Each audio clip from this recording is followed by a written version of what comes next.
Yo, Theo here. So gonna do something a little special this day because I was going to upload a video yesterday, but I put and I scheduled it wrong. So I'll just put the two of them, this one and the old one together. So yesterday was the final day before I start the fast, and now it's on for only like 2 hours now. I had my last meal a couple of hours ago, and will end up fasting for probably 80 hours, almost exactly. So for my final meal, I had one of those bags of 800 grams of ground beef, premium, locally produced ground beef. I had 200 grams of salmon, had a kiwi, I had some cranberry juice with some other berries in it, not pure cranberry juice. And yeah, that's it for the final meal. So yes, I think this fast, I've done this deload thing, training but not going to failure, not going too intense with the workouts.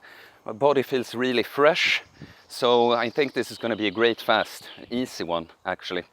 So I don't have too much for today's topic, so that's why yesterday's video will be the main, like the title. Yeah, I was just going to tell you how I'm going to spend these days on the fast. I'm actually working, I work mostly as a personal trainer, but I work some as member host is the literal translation, just the person at the desk in the gym and going around and picking stuff up and keeping the gym nice and clean, So I work half days now on midsummer, it's a Swedish holiday, but I'll be working, all the holidays.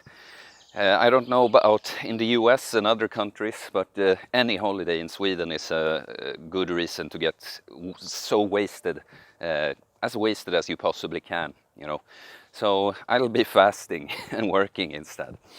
Yes, but it's on. I'm gonna try my best. I think I'll be able to upload some video every day, as I've done most times when I've done a longer fast and did videos about it. One video every day. But you never know if something comes up. But I'll do my best. Okay, here for why you should listen to me. Everything I say.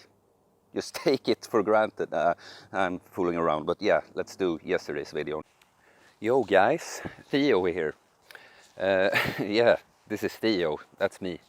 Yeah, so I've trained through my deload workouts. I've been doing a push-pull legs workout split, and now I've gone through all the 3 different workouts on a deload.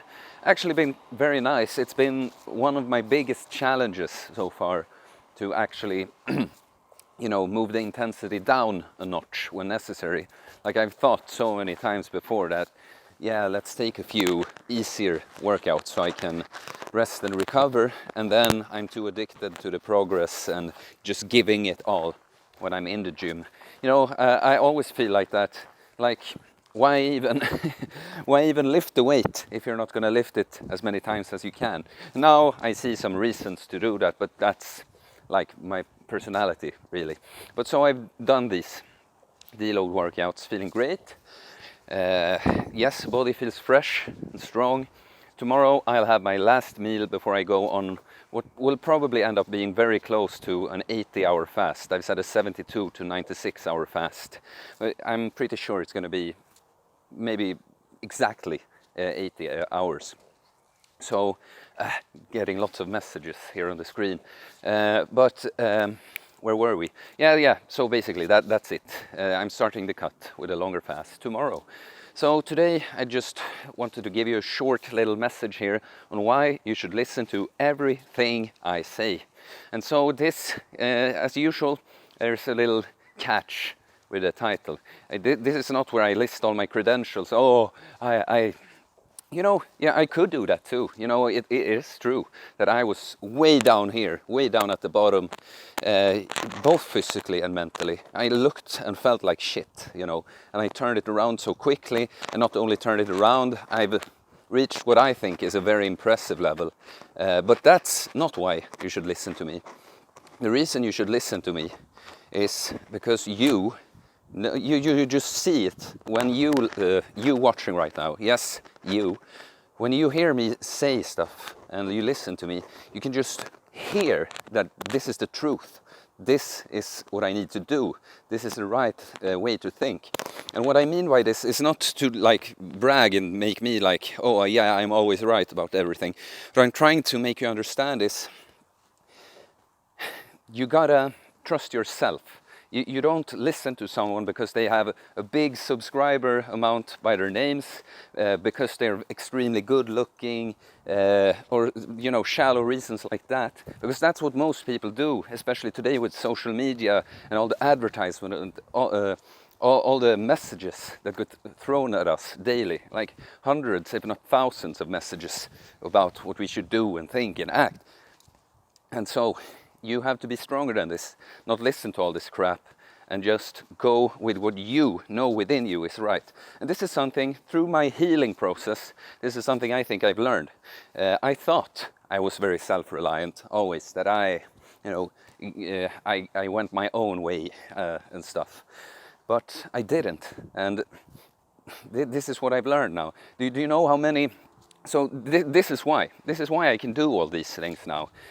Go around with a camera. I would have probably been afraid to go in public and filming myself and talking like this. You know, it still can be, you know, a little annoying, a little uncomfortable, distracting if there's a lot of people around. But you know, I'm not afraid to do it. It's why I no longer have any stage fright, really. It's why I can do all this very unconventional stuff with fasting and stuff, because I've learned to trust myself now. Yeah, that's what I was going to say. What I felt through this healing process is like, when I was a kid, I remember thinking that I had really good intuition. And I mean like a very small kid, like kindergarten and, you know, the few years in school after that, whatever they call that in English. I just remember I trusted my gut so much. I just knew I could make out myself what was right and wrong. But what happens to most of us is we, mostly by our parents, but other people around us, we get traumatized and we learn not to trust ourselves. And that's what I've learned now. Most people are sheep, you know, not condescending. I'm saying this, it's just a matter of fact. Most people, they don't know the difference between right and wrong, truth and lies. They just listen to what everyone is telling them, you know. So that's why you don't listen to me because I have some extra good credentials or whatever, that I have a good deadlift, you know. It's you listen to me because you just know within you that I'm telling you the truth. I'm speaking the real truth there. So yes, I think that's all.